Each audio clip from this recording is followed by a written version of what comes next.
The Lost Compass and the Great Jungle Race Chapter 1. The grand announcement deep in the heart of the whispering jungle, where the trees whispered secrets and the rivers hummed melodies, an exciting event was about to begin, the Great Jungle Race.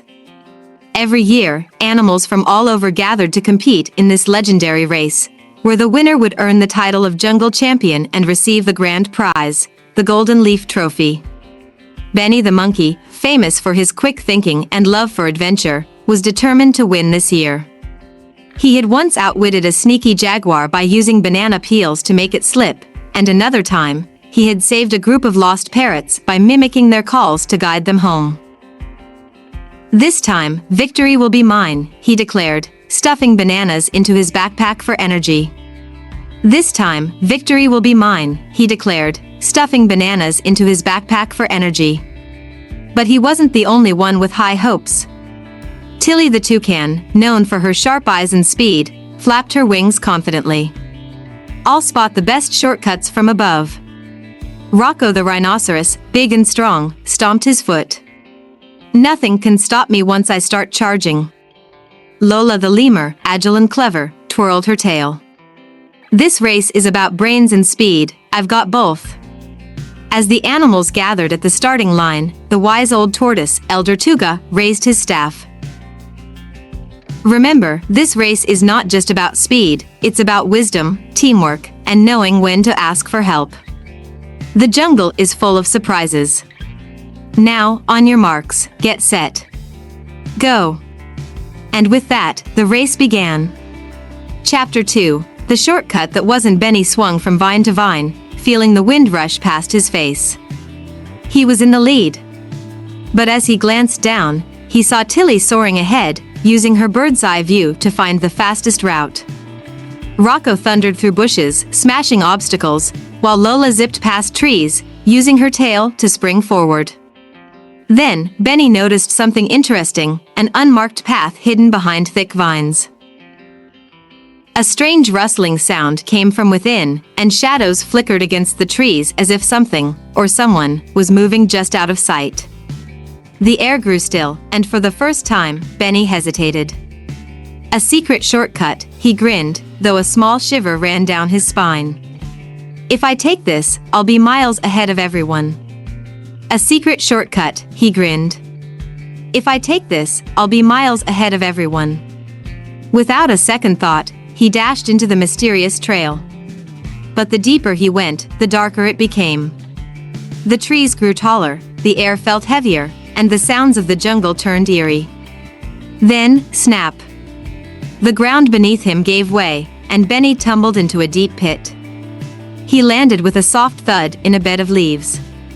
Uh-oh. I think I made a mistake.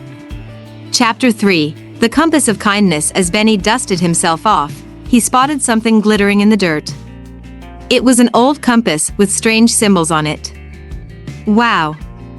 Maybe this can help me find my way out," he thought. He tried following the needle, but instead of pointing north, it spun wildly and glowed every time he made a helpful choice. Just then, he heard a small voice. "Help! Someone!" Benny followed the sound and found a tiny chameleon trapped under a fallen branch. He hesitated, glancing at the path ahead. "If I stop now, I might lose my chance to win," he muttered. But then, the compass in his hand glowed even brighter, pulsing as if urging him to act. Sighing, he shook his head. "Winning can wait." "Hang on, little guy." He hesitated, helping would slow him down, but the compass glowed brighter. Sighing, he lifted the branch. "There you go, little guy." The chameleon smiled. "Thank you. If you go left at the big mango tree, you'll find a way out." Benny followed the advice, and sure enough, he saw daylight. "Hey, this compass really works," he realized. "It doesn't point to the finish line, it points to the right choices." Chapter 4. The Unexpected Alliance. As Benny hurried back onto the main path, he saw Tilly tangled in vines. "Benny, help! I can't move." He hesitated. If he stopped, he might lose the race. But then, the compass glowed brightly. He sighed. Hang on, Tilly. With careful work, Benny untangled her. There. Now, let's get moving. Tilly flapped her wings and grinned. Thanks. As a reward, I'll tell you a secret. The fastest way to the finish line is over the crystal bridge, but you'll need to cross together, it's too fragile for one. Minutes later, they reached the bridge. It was a sparkling path of crystal stones stretching over a rushing river. But Rocco and Lola were already there, and the bridge was cracking under Rocco's heavy steps. Stop! Benny shouted. The bridge is too weak. We need to go together. Rocco looked skeptical. Team up? But this is a race. Lola nodded. Maybe Benny's right. If we don't work together, none of us will make it. With careful coordination, they crossed together, balancing each step.